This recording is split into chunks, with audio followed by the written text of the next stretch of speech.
लोकशाहीचा बुलंद आवाज रिपब्लिकन वार्ता महाराष्ट्र। बातमी येते नांदगाव येथून।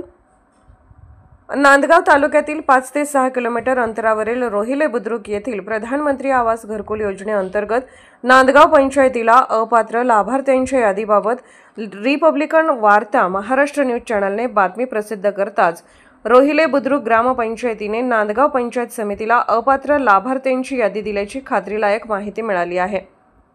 नांदगाव तालुक्यातील रोहिले बुद्रुक ग्रामपंचायतीला नांदगाव पंचायत समितीकडून प्रधानमंत्री आवास घरकुल योजनेची यादी प्राप्त झाली होती।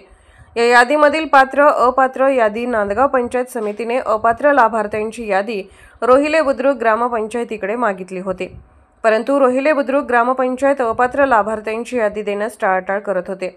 त्यामुळे रिपब्लिकन वार्ता महाराष्ट्र न्यूज चॅनल बातमी प्रसिद्ध करताच रोहिले बुद्रुक ग्रामपंचायत खडबडून जागी झाले व रोहिले बुद्रुक ग्रामपंचायतीने प्रधानमंत्री आवास घरकुल यादीमधून अपात्र लाभार्थ्यांची यादी नांदगाव पंचायतीकडे पाठवलेली आहे।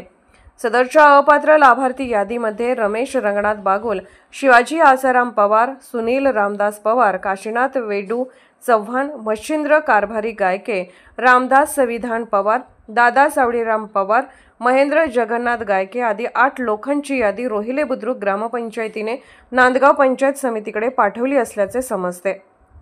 यामध्ये आवाज प्लस यादीमध्ये एकत्रित कुटुंबात यापूर्वी लाभ घेतल्याने त्यांची नावे व यादीमधील एकत्रित कुटुंबात पक्के घर असल्याने त्यांची नावे अपात्र यादीमध्ये समाविष्ट करण्यात आली आहेत।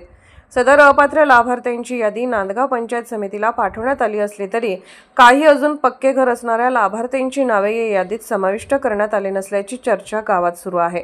रिपब्लिकन वार्तासाठी नांदगाव प्रतिनिधी मुक्ताराम बागुल, नाशिक।